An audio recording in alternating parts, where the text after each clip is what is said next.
136 here on the TKO show with Kara Rowe, and continuing every Wednesday at this time, it's our Mindset Success series with Jimmy Graham, our Mindset Success coach, and you can find him online, mindpowerprograms.com, and every week we kind of add to what we've done the previous week, and we'll do like a slight recap for those just tuning in and, just becoming aware of this, so that you can play catch up as well. But you can go to mindpowerprograms.com, and if they do go there, what can they access right away? Well, thank you once again. Great being on here, Kara. And if they go to mindpowerprograms.com, the very first thing that they can access right off the bat for free is what I call my Manifest Success Method, or my 7-step success manifesto. Basically, because manifesto. Manifesto. I like that. Yeah. I've been tinkering with the name a little bit just to see if it resonates a little bit better. But it's basically 7 steps just to kind of really tune in who you are, what you're all about, and help you just become a better version of yourself. Yeah, so there's a lot of people out there with a variety of different goals or ideas or visions. Whether that be weight loss, stop smoking, be in a better relationship, have more confidence, sleep better. There seems to be, when clients come to you, there must be like a range of things that people want, or is it a lot of just kind of scaled down to just a few things that people really desire? Well, the big ones are always the lose weight, stop smoking, that sort of thing. But the more people find out about the programs, the more they realize, and it's funny too, because I talk about weight loss and stop smoking in a lot of different areas. Then they go to the website and go, "Oh, it can help me make more money too," right? So, good. Yeah, earning. And then I they go, didn't even think of "Well, that you know one. what? I can lose weight next week. Yeah. I want to make money now." And I'm sure one impacts the other. Like, just as much as I may think, "Oh gosh, I got to lose weight," you probably uncover a lot of different things. Well, the reason I'm carrying the extra weight is the stress and the cortisol shooting through my body because of stress, which is holding the weight. Like, there's probably a lot of where they're going in for one thing, but discover it's coming from a different source. It is so interconnected. Everything connects with everything else. When you're stressed, usually you overeat, and then you realize that because you're stressed, you're overthinking things, therefore you're not sleeping properly, and maybe that stress is work-related, and it might be a situation where you're feeling like, yeah, I do need to make more money, I want to make more money to live a better life, to be able to support my family that much better, and that's causing me stress because I'm not doing that right now. And a lot of this can be traced way back as well. When you think about some of the issues that people have, the roots probably are very deep, maybe in something that they heard about themselves or something they believed about themselves. It could be where the confidence, someone wants more confidence, but maybe way back when they were little kids, they were told something that has been replaying in their mind over and over, and they're not even conscious of that fact, that was something that maybe they were told by a crappy parent or a teacher or someone that wasn't there for the benefit of them. It was something that they heard, and then they kind of hung on to it. Right, and it's not even necessarily maybe a crappy parent or a mean teacher or something like that. It could have been just somebody in their circle, they were 3, 4, 5 years old, that just said, the little kid said to mommy or daddy, "Oh, can I have this toy?" And the parent replied, just not even thinking about it, "No, we can't afford it." Right. All of a sudden, that's stuck in the little kid's head, we can't afford it, right?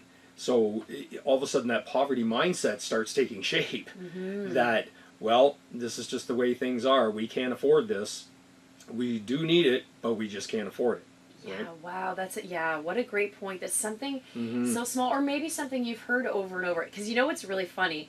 I was driving yesterday, and I don't know why I was doing this, and I think I was thinking about Canada Day and the 4th of July, and I sung "O Canada" in my head, because you don't hear it very often anymore, right? So, and then I said the Lord's Prayer, because when I was young, you said that every single morning, right? "O Canada," then the Lord's Prayer, and I was like, do I still remember because I was thinking about us and things that in your brain, and it's kind of hidden in your brain, and I haven't said the Lord's Prayer I pray every day, but I don't say the Lord's Prayer, and I thought, do I still remember those words? And do I still remember all these words to things that aren't really present and conscious in my mind, and nor do I practice them every day, but yet as a kid, every day I was exposed to it, and so I still remember it. And I was thinking about you saying something that a lot of us were exposed to maybe as a kid repeatedly is present with us now, even if we haven't heard it or practiced it or been conscious of it for the last 30, 40 years. Exactly. I mean, and you think back about it and you go, well, I probably couldn't remember it, but all of a sudden, if you just quiet down and just all of a sudden it'll pop right in. because your mind retains every single thought and emotion that you ever experienced through your whole entire life, the good, the bad, and the ugly. Yeah. Right? So if it's more bad and ugly than good, that's really going to shape the direction of your life until you actually, number one, become conscious of it, and then allow it to become released. Yeah, and that's probably the tricky thing, that something that you are playing in the back of your head, you don't realize you're playing, that you almost need to uncover it, expose it, and say, oh, well, that's what's been directing me. That's been directing me into this direction, and I need to, like, eliminate it. I need to get it out of my mind or acquire some new statement to replace it. Well, and that's probably a very key understanding right there, is that it's one thing to release a negative thought or emotion, but now you do have to replace that. Because if not, it's just like smokers who want to quit smoking. They go, okay, I'm just going to quit smoking. And then they stop for 2 or 3 days. And then they start getting bored and start doing the things, that lead back up to the habit of smoking again. And then they're right back to it. Because they haven't given their mind a new direction to follow, so that now that old habit is basically replaced with a new habit. And we're all creatures of habits. We just need to give in to that and go, okay, let's just create better habits. Yeah, no, that's a great point. So a lot of people, maybe in their brain, and some aspect of their brain, their subconscious, has told themselves, oh, smoking makes me feel better, makes me feel more relaxed, or smoking's a great way to pass time, or like you've given yourself statements that you're not aware of. That it's funny, and all my clients get a kick out of this, and I go, who's the greatest hypnotist in the world? And they go, well, you are. And I go, well, thank you very much, but actually that's not true. You are. And they go, well, what do you mean? I said, well, number one, you hypnotize yourself to start smoking. Now, the second greatest hypnotist in the world, as far as smokers go, was your best friend who showed up with the pack of cigarettes in the first place. Right. Right? Because you didn't want to say no and look uncool in front of that person, so you took that first drag. Yeah. Right? And then from that point, you started going, oh, well, okay, smoking now makes me cool. Yeah, You've told yourself because this person with the pack of cigarettes, well, obviously they are cool because they had it, right? Yeah. So you didn't want to look uncool, so you kept on, basically going along with them. But then that person disappeared and left you maybe 1 or 2. Now you're alone, and you're thinking, well, I'm a little bit bored or whatever, and I want that cool feeling back, right? And that sense of connection with the cool person. So then you light up that next cigarette. And then you start hypnotizing yourself and training yourself to create the habit to continue smoking. Next thing you know, it's just something that you do subconsciously, unconsciously, and now you've got a habit. I love that, because not only did you illustrate, the aspect of smoking, I instantly thought about food. And for a lot of people, food is the struggle. Food is the same way, yes. You just mentioned it, just like you have created a relationship in your mind that you're not aware of between food and whatever emotion, that feel-good emotion or that happy emotion, or you've just created this relationship that you're not even aware. It's not in that forefront of your brain, so you don't see it, but you act out on it. I do find with some of my clients, loneliness is a big thing about overeating. Okay. Because it basically satisfies that. When we go out to like social events, maybe we're going to a wedding or a big party and there's tons of food and you're surrounded by friends and you're having a good time and everybody's eating and that sort of thing. And then you go off and you go back home and now you're alone, and everybody has feelings of loneliness, but instead of just doing something positive, you reach for the candy bar, you reach for the ice cream, or you get yourself, whatever that comfort food is, because not only that, and it's not even because they're hungry, but it satisfies that unfulfilled need of connection. Yeah. Because as soon as they eat that same food that they just ate at the wedding last Saturday night, well, now they feel almost like that sense of connection of that social event. It's so interesting. And I know we're going to talk more about, because when you first get into Manifest Success method and trying to uncover these things, there are 7 steps. Embrace your purpose. You ask yourself why you're here. You kind of it's a 7-minute process when you wake up, when you go to sleep. Embrace your purpose, value time and decision. So you talk about priorities. Be present. So be conscious of and things that you're doing. Don't do things unconsciously, as we were saying, smoking, eating, a lot of impact. Breathe to relax yourself. Smile, because it's going to relate feelings of happiness. And be grateful. Endlessly be grateful. Oh my God, I say that to myself all day long. I'm just so grateful for so many aspects of my life. So, you can't really focus too much on the negative when you're just busy being positive and grateful. Exactly. Right? And be forgiving. And I love that, like, in my head, I was forgiving of other people who have harmed you or hurt you. But you're also saying be forgiving of yourself. So that's really interesting as well. Sure. Well, and that's the thing. I mean, when people that are trying to quit smoking and they go for 2 or 3 days and then they pick up that cigarette and they're back Beat on, themselves up about and then doing they it. go, oh yeah, see, I'm a failure. I blah blah blah. You're No, human. it's like it just, you picked up a cigarette and you smoked it. So what? Yeah. Just Jump back in, get back on track. Yeah, get back in. And then from that point forward, we talked about the difference between vision and goals. And that was great. Last week we had an opportunity to say the difference between having a goal and a vision. And you have to actually see yourself. And I was thinking about you. I just read this book I just received in the mail. It was a Greg Kozera, who I interviewed about a couple of his books. And he sent this in the mail, and I was reading it last night. And I instantly thought of you. It said, vision isn't, and they're talking about being a leader. Vision isn't seeing with your eyes, it's seeing with your mind and your heart. The great leaders see the future. He or she sees where they want to be. Sometimes we call it a dream. Walt Disney saw Disneyland and Disney World long before they were constructed. He described Epcot in great detail. When it opened in 1982, it was very close to his vision. Walt died 16 years before that in 1966, but the vision lived on. Dr. Martin Luther King Jr. said, I have a dream. President JFK saw the Americans on the moon by the end of the 1960s, even though he didn't live to see it, or did they know how they were going to get there. At first, it was just the vision that inspired a nation, and against the odds, they made it happen. And that's how powerful vision can be. And it's interesting because we were just talking about that. You have to see it, even if it seems impossible. If you see it, your body will find a way to get you there. So when we come back from the break, I want you to tell us how we have that vision and we hold in our mind, whether you want to, be healthier, quit smoking, have your dream job, whatever it is. We hold that vision in our mind over and over, and then we're going to find out from you when we come back, how do we get there? We're talking to Jimmy Graham, our Mindset Success Series, and stay tuned because we're going to have more. Find him online, download that free program. We were talking about that 7 minutes in the morning, 7 minutes at night, mindpowerprograms.com. It's Kara Rowe on the TKO Show.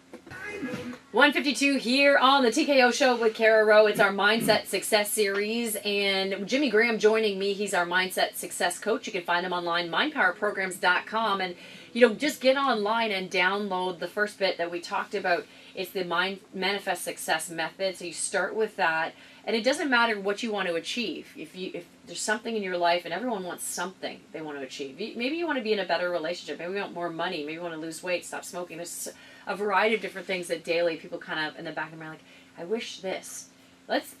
We keep wishing, and let's make it a reality. And we talked last week about goals versus a vision, and it's really important to hold that vision, like literally see yourself in the position you want to be in, and just hold to that. And we want to talk about goals. How do we get there? So that's the difference, right? Goals are all these steps of, okay, I've got to do this, this, this. The vision is actually just seeing it, seeing the end result. Now let's talk about how do we get there.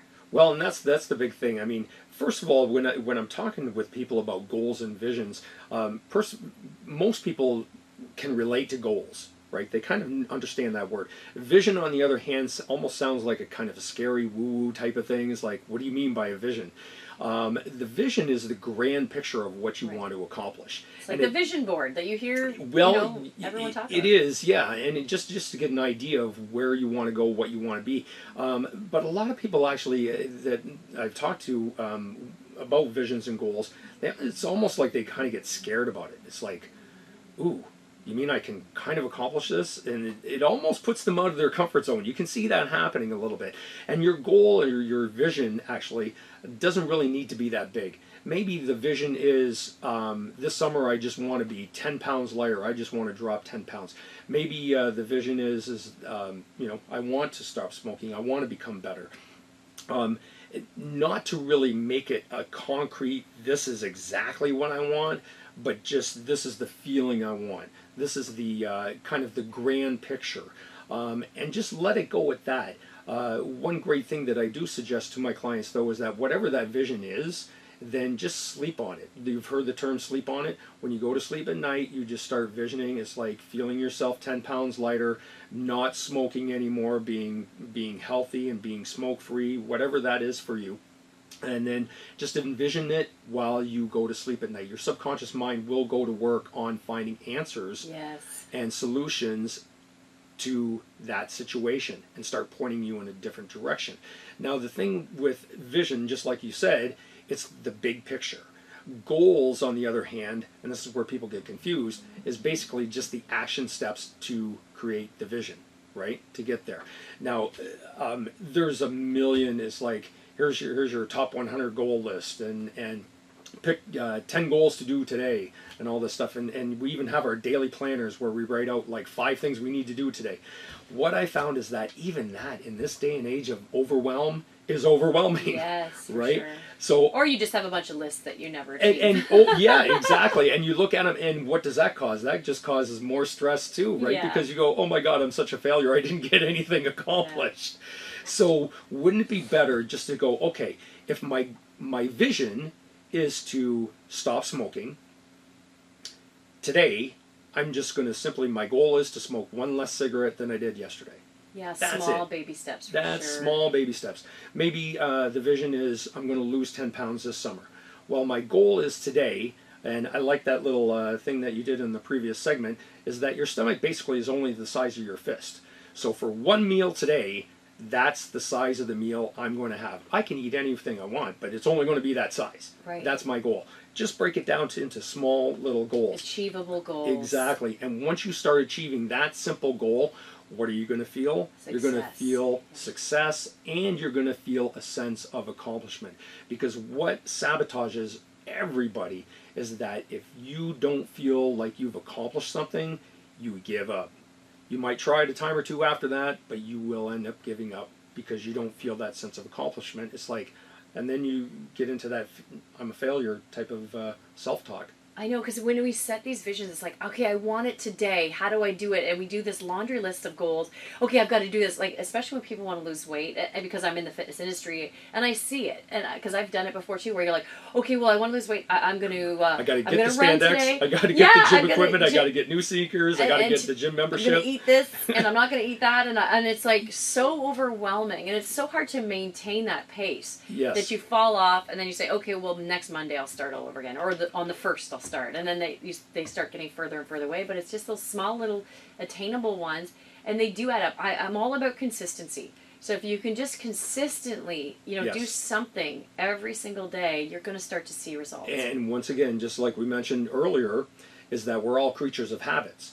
So if we start replacing bad habits with new habits, you start going in that direction as well. And it's funny, I mean, I've been power walking for years now. But when I started, it was a struggle, it was a challenge, and I got up there and I did it, and 3 days later I missed a day, and then I missed 2 days. But by the 3rd day, I had done it enough days in a row to begin with that I started missing it. And I was like, come on, Jimmy, get back out there. Yeah. You got to get out there. And I've been doing it ritually now for years. Yeah. I love it. I just love it. I look forward to it every single morning. Yeah, if you fall off, the wagon, you fall down, you pick yourself back up and just start all over again. Yeah. And there is days now that, still I might miss a day during the week just because of whatever. And I'm just itching to get back out there the next day. So, and I would challenge everyone, like even if you're not thinking about weight loss, you're not thinking about stop smoking, you're not thinking about sleeping better, just be grateful. Say one thing you're grateful for a day, and that even will change your mentality. It'll change your energy. Yes, you'll exactly. attract different people. You'll attract different websites. It's weird how this universal law of appreciation and gratitude will start changing you. If you just stop right now and say, "Oh my God, I'm grateful for my kid. I'm grateful for my spouse." It just starts changing. I'm grateful for my job. I'm grateful for my car. I'm grateful for clean water. This can be anything, and it starts to change your energy. Well, if you think you have a miserable boss, just start saying, I'm grateful for my boss. He or she's working hard. They're doing the best that they can. God bless them.